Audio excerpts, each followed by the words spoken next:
Comment faire imaginer, par exemple, une ville sans pigeons, sans arbres. Le printemps s'annonce seulement par la qualité de l'air ou par les corbeilles de fleurs que des petits vendeurs ramènent des banlieues.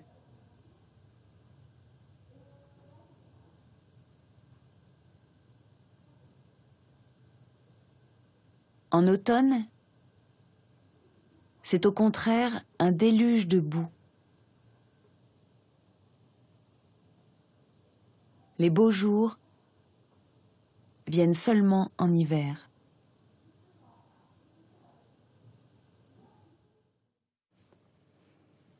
Je suis au théâtre des Mathurins. Et si je me trouve ici, c'est parce que je suis sur les traces de l'écrivain Albert Camus. Un jour, je suis tombée sur ce livre.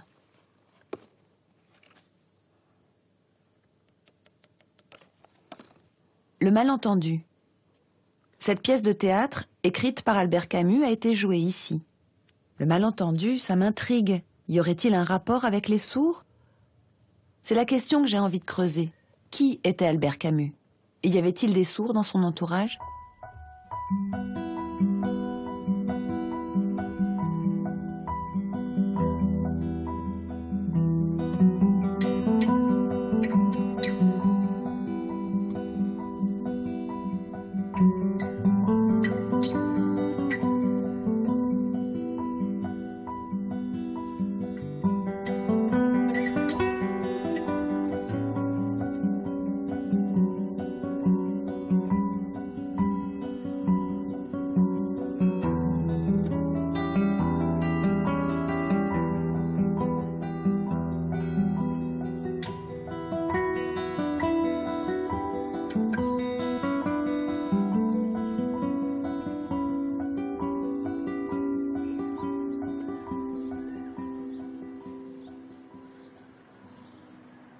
Je suis émue et contente de vous rencontrer.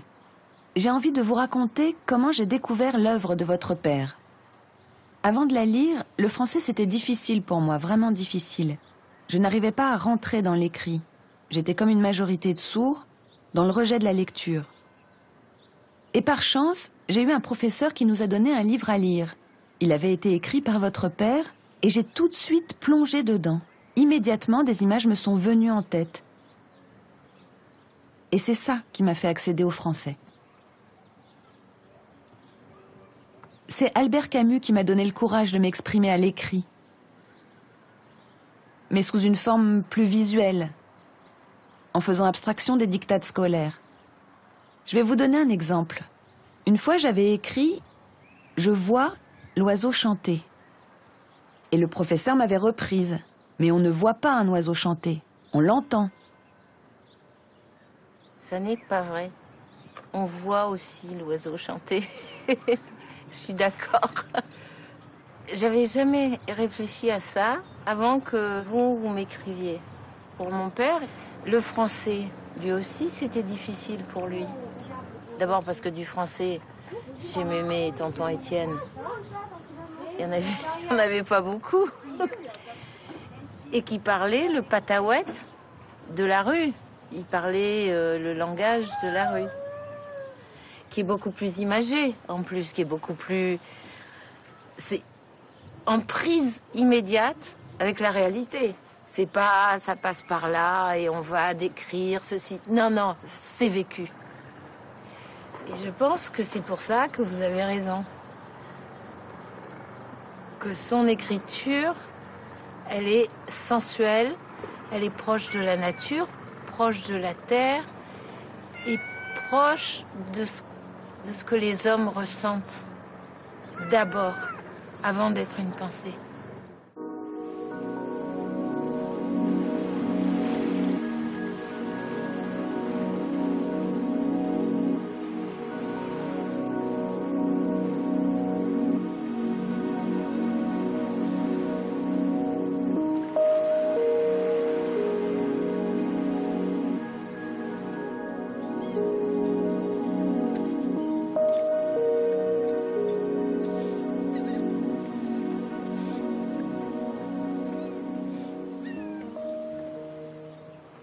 Alors moi, j'avais envie de te rencontrer, Jean, parce que j'ai appris que tu avais une passion pour Albert Camus. Et il se trouve que je partage cette passion. Mais je n'ai jamais eu l'occasion d'en discuter avec quelqu'un qui connaît son œuvre et qui sait signer. C'est idéal de pouvoir le faire avec toi. On va pouvoir échanger nos points de vue. D'abord, dis-moi, qu'est-ce qui te passionne chez cet auteur? Camus, moi j'ai lu comme tout le monde hein, quand j'étais au lycée et bon, j'avais pas... Bon, voilà, j'ai des souvenirs comme ça. Puis un jour, j'ai lu Le Premier Homme. Dans la façon dont il écrit, il y avait des choses où je trouvais qu'il y avait une influence du visuel, de la surdité, voilà. Toujours dans les histoires d'Albert Camus, c'est un couple entre une mère silencieuse et un fils. Voilà, tout le temps. Voilà, c'est dans tout, dans la peste, il y a la mère silencieuse, dans Le Premier Homme, bien sûr, dans tout le temps, il y a une histoire de mère silencieuse. Hein, c'est ce rapport entre, voilà, et dont l'importance du silence. Là, j'ai découvert que Albert Camus avait vécu dans une vie quotidienne avec les sourds, sa mère et son oncle. Est-ce que tu peux m'expliquer la notion de silence chez Camus et le sens que ce mot a pour lui? Souvent on dit le silence, on en a peur, c'est négatif, c'est atroce, et c'est pas du tout la vision qu'en donne Albert Camus. Il dit un homme est plus important par ce qu'il tait que par ce qu'il dit. Voilà, donc en fait le silence fait partie de la communication. On accepte d'observer les autres, de se regarder soi-même, et on prend son temps pour ça, et c'est un véritable échange humain. Bon, et ça, c'est fondamental, quoi. Oui.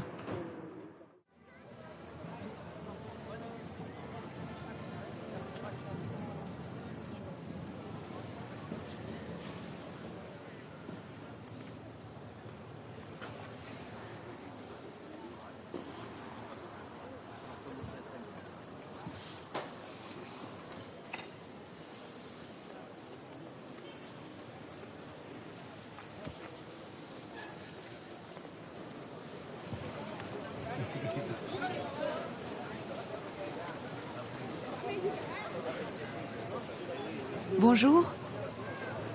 Bonjour. Le style d'Albert Camus fait que je plonge très facilement dans ses livres, alors que d'autres auteurs restent très hermétiques pour moi. À votre avis, ça vient de quoi? De son rapport au silence? Alors effectivement, il a un lien très fort avec le silence, dans la mesure où jusqu'à l'âge de 17 ans, il va vivre dans un petit appartement du quartier Port, comme il l'appelle, à Bellecour, dans un milieu où on ne s'exprime pas. D'une part parce que la maman de Camus est quasiment sourde, muette, analphabète. Son oncle qui vit avec eux est également à peu près sourd. Il est analphabète également. Et je pense qu'il écrit comme il a appris à s'exprimer 17 ans durant, où il a vécu dans ce petit appartement. C'est-à-dire qu'il n'a pas un style descriptif qui va de la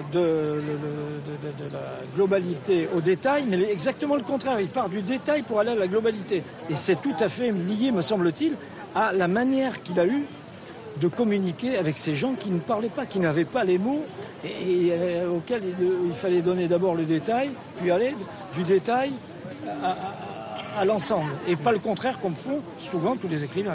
Oui, là, moi j'ai découvert Camus, je ne savais pas qu'il y avait des sourds dans son entourage. Et moi, c'est en lisant ça, ça m'a surpris. Alors, par exemple, ce qui m'avait surpris, c'est qu'il ne disait pas le pont enjambe la rivière. Mais lui disait la rivière qui est là, il y a la rivière, le pont qui est dessus. Et ça, mais c'est une façon typiquement d'une pensée visuelle. C'est ce que je vois tous les jours avec comment les sourds s'expriment en langue des signes. La langue des signes, c'est l'expression d'une pensée visuelle.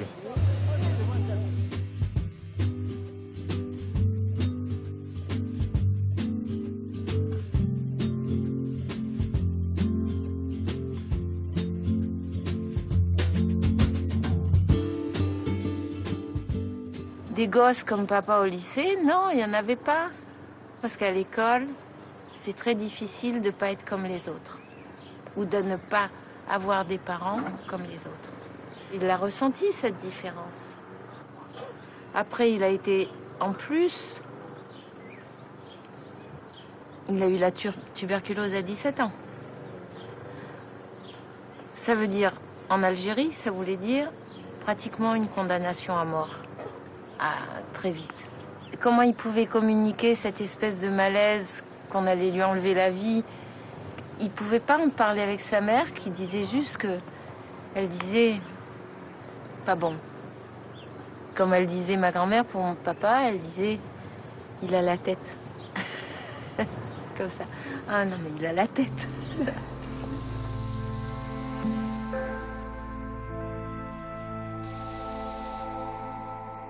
Papa, il était très... Il parlait aussi avec son corps. Très gestuel. Oui, beaucoup. Le visage expressif? Les expressions du visage, énormément. Il était très expressif. Tout passait sur son visage. Tout. Quand il n'était pas content, quand il était content, quand il était gourmand, quand il avait envie de manger, quand... Tout passait et sur son visage et dans une forme de gestuelle, de... Tout le corps parlait.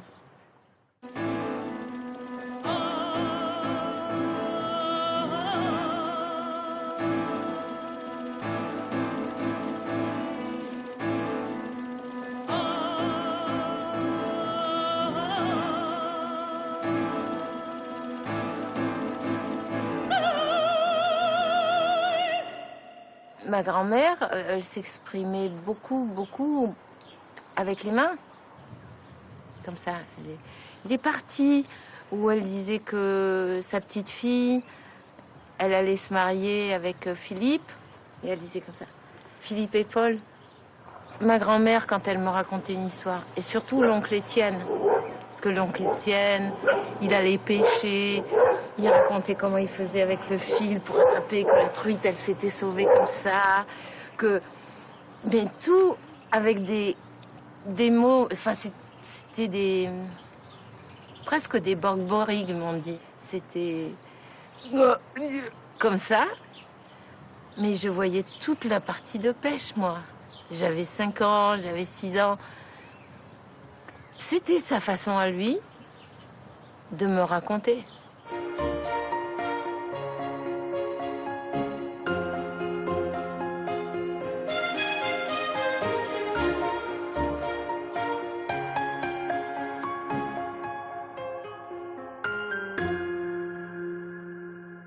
Donc Camus a obtenu le prix Nobel de littérature en étant en 1957. Et Camus revient très vite chez lui, il veut montrer à sa maman qu'il a eu le prix Nobel. Sa maman n'a rien compris, hein. Elle ne sait pas ce qui s'est passé. Quand il a eu le prix Nobel, elle est descendue dans la rue, elle a demandé à des gens qu'est-ce qui se passe. Et il y a quelqu'un qui lui a dit, ah, maintenant, ton fils, il est champion du monde des écrivains. Voilà, c'était ça le prix Nobel pour eux, dans le quartier. Mais là, il arrive donc 2 jours après. Il monte vite, il voit sa maman, il a sa sacoche, et de sa sacoche, il sort des coupures de journaux. Alors il dit, tu vois, maman, c'est le prix Nobel. J'imagine qu'il lui montre une coupure avec la reine et le roi, et que la mère dit, ça ne doit pas être une reine, elle n'a même pas de couronne, donc c'est pas possible. Et ça continue comme ça pendant 3 minutes, et au bout du compte, Camus n'a plus rien à montrer. Donc... Et il remet tout ça dans sa sacoche, et sa mère, dans une espèce de baragouin, parce qu'elle parlait très mal, lui dit « Albert, ton pantalon est froissé, il faut le repasser. » Et le prix Nobel de littérature enlève son pantalon, le dos à la fenêtre, fume une cigarette, et attend que sa maman repasse à la pâte bouille le pantalon. Et on imagine que dans ce silence, il y a un retour à l'humilité, à l'essentiel, que bien des philosophes n'ont jamais effleuré.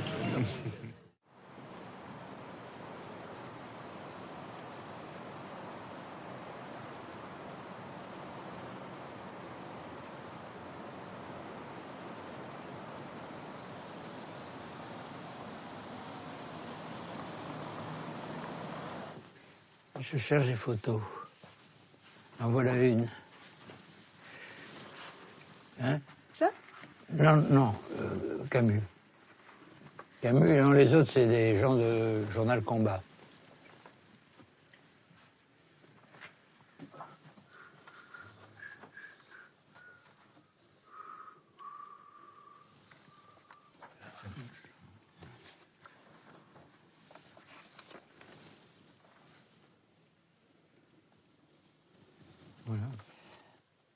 Est-ce que vous pouvez me raconter comment vous avez rencontré Albert Camus? Bon, Albert Camus, j'ai toujours envie de répondre que j'ai rencontré dans un escalier.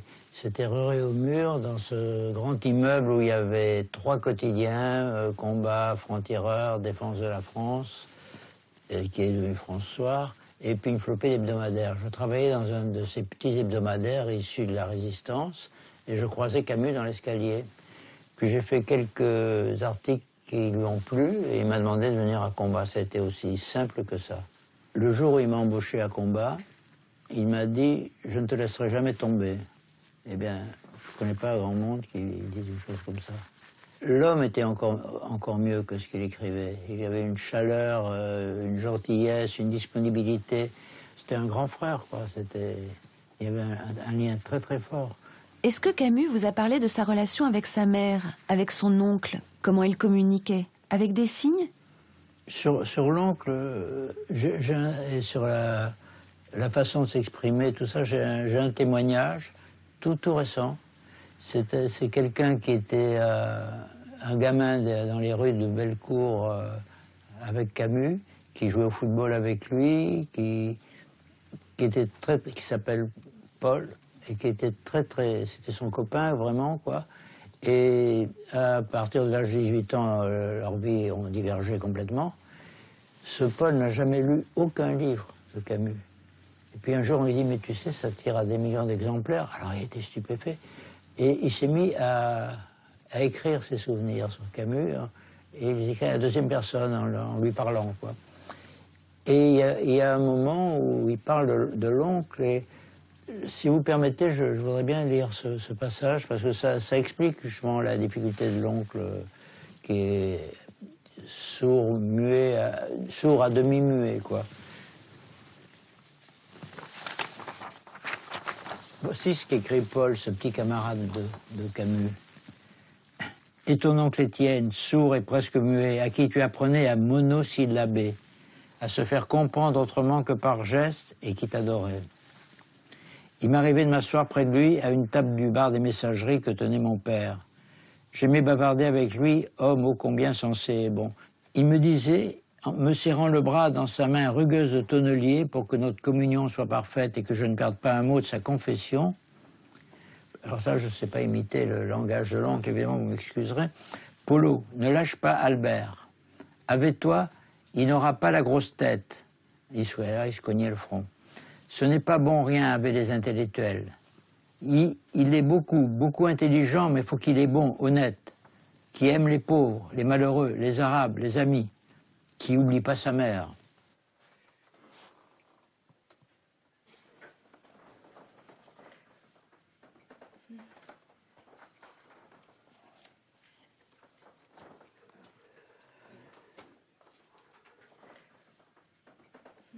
J'ai connu et beaucoup aimé un metteur en scène qui disait généralement à ses auteurs ou à ses acteurs « Écrivez ou jouez pour le seul imbécile qui soit dans la salle ». Et tel qu'il était, il ne voulait pas dire « Soyez bête ou vulgaire vous-même », mais « Parlez pour tous, quels qu'ils soient ». En somme, il n'y avait pas d'imbécile pour lui. Tous méritaient qu'on s'intéressât à eux. Mais parler à tous est dangereux. On risque toujours de viser trop haut ou de viser trop bas. Il y a ainsi des auteurs qui essaient toujours de s'adresser à ce qu'il y a de plus bête dans le public, et croyez-moi, ils y réussissent très bien.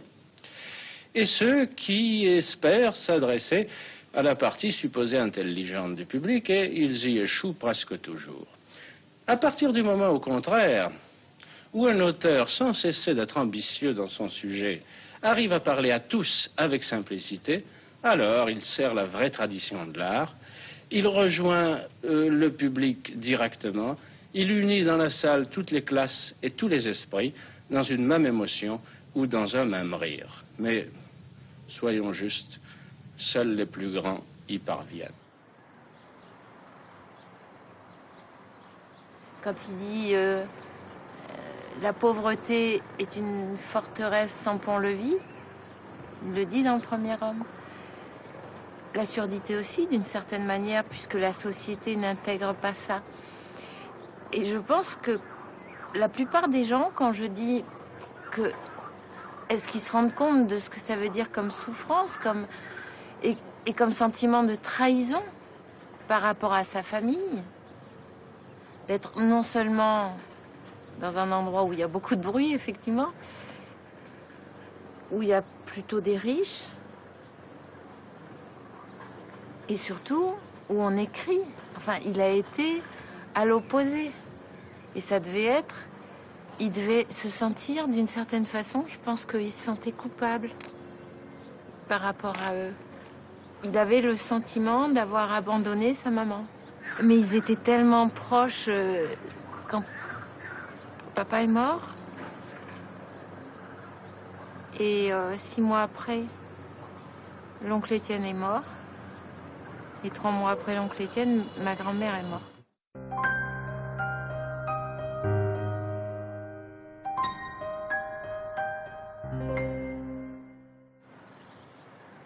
Il est beau, hein?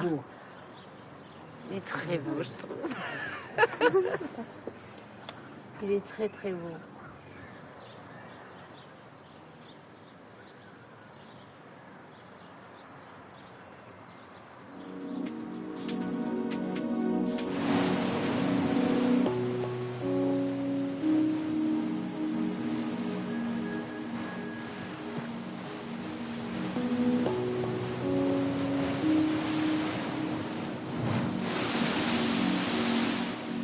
Quelque chose m'intrigue. De nombreuses personnes ont écrit sur Albert Camus et tous développent un certain point de vue, mais le mot « sourd » n'apparaît jamais. Comment ça se fait? On retrouve toujours le lien très fort avec sa maman, avec son oncle, mais le fait qu'il soit sourd n'est jamais évoqué. Pourquoi, à ton avis? Dès qu'on regarde un petit peu Albert Camus, en sachant son lien avec la surdité, on voit partout des allusions, une influence de la surdité, et personne ne la voit. Ça, c'est un peu étonnant. Ça veut dire que les sourds sont invisibles. Mais ça, on sait que les sourds sont invisibles. Ce qui caractérise les sourds, c'est leur invisibilité sociale. Les entendants, qui sont proches des sourds, qui vivent avec des sourds. Alors moi, c'est professionnellement, je vis avec des sourds, mais je pense que les parents d'enfants sourds, eux, ils sont plus proches encore, parce que c'est dans leur famille, ils vivent avec des sourds. On partage, d'une certaine façon, le fait que les sourds soient mis en marge de la société. Et par exemple, moi je suis médecin et je suis un vieux médecin avec plein de diplômes et tout, puis on me dit je suis un peu le médecin des sourds. Enfin, c'est un espèce de sous-médecin. Et je crois que pour les parents d'enfants sourds, ils sont considérés comme une sous-parentalité un peu, quoi. Et comme Albert Camus est quelqu'un qui est un observateur et décrit la surdité, l'influence, l'importance du silence, etc. Et voir Albert Camus sous cet angle-là est intéressant parce que ça veut dire que les sourds nous ont fait un cadeau. Ils ont fait un cadeau à Albert Camus nous fait un cadeau parce que c'est un grand écrivain. Et voilà, et dire qu'il y a une influence des sourds dans l'œuvre d'Albert Camus, les sourds enrichissent la société. Mais personne ne le remarque, voilà.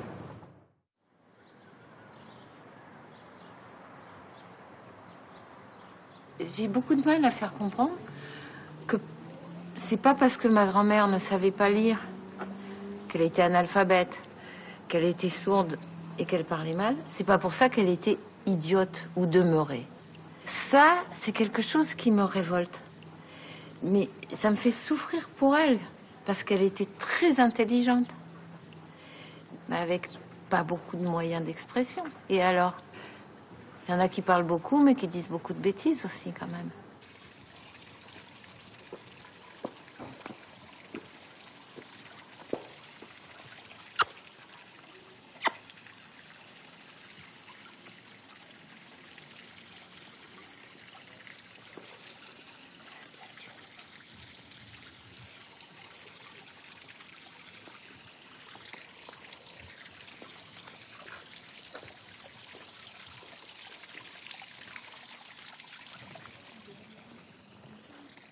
Recevoir et donner, n'est-ce pas après tout le bonheur, la vie innocente dont je parlais au commencement? Mais oui, c'est la vie elle-même, forte, libre, dont nous avons tous besoin. Allons donc nous occuper du prochain spectacle.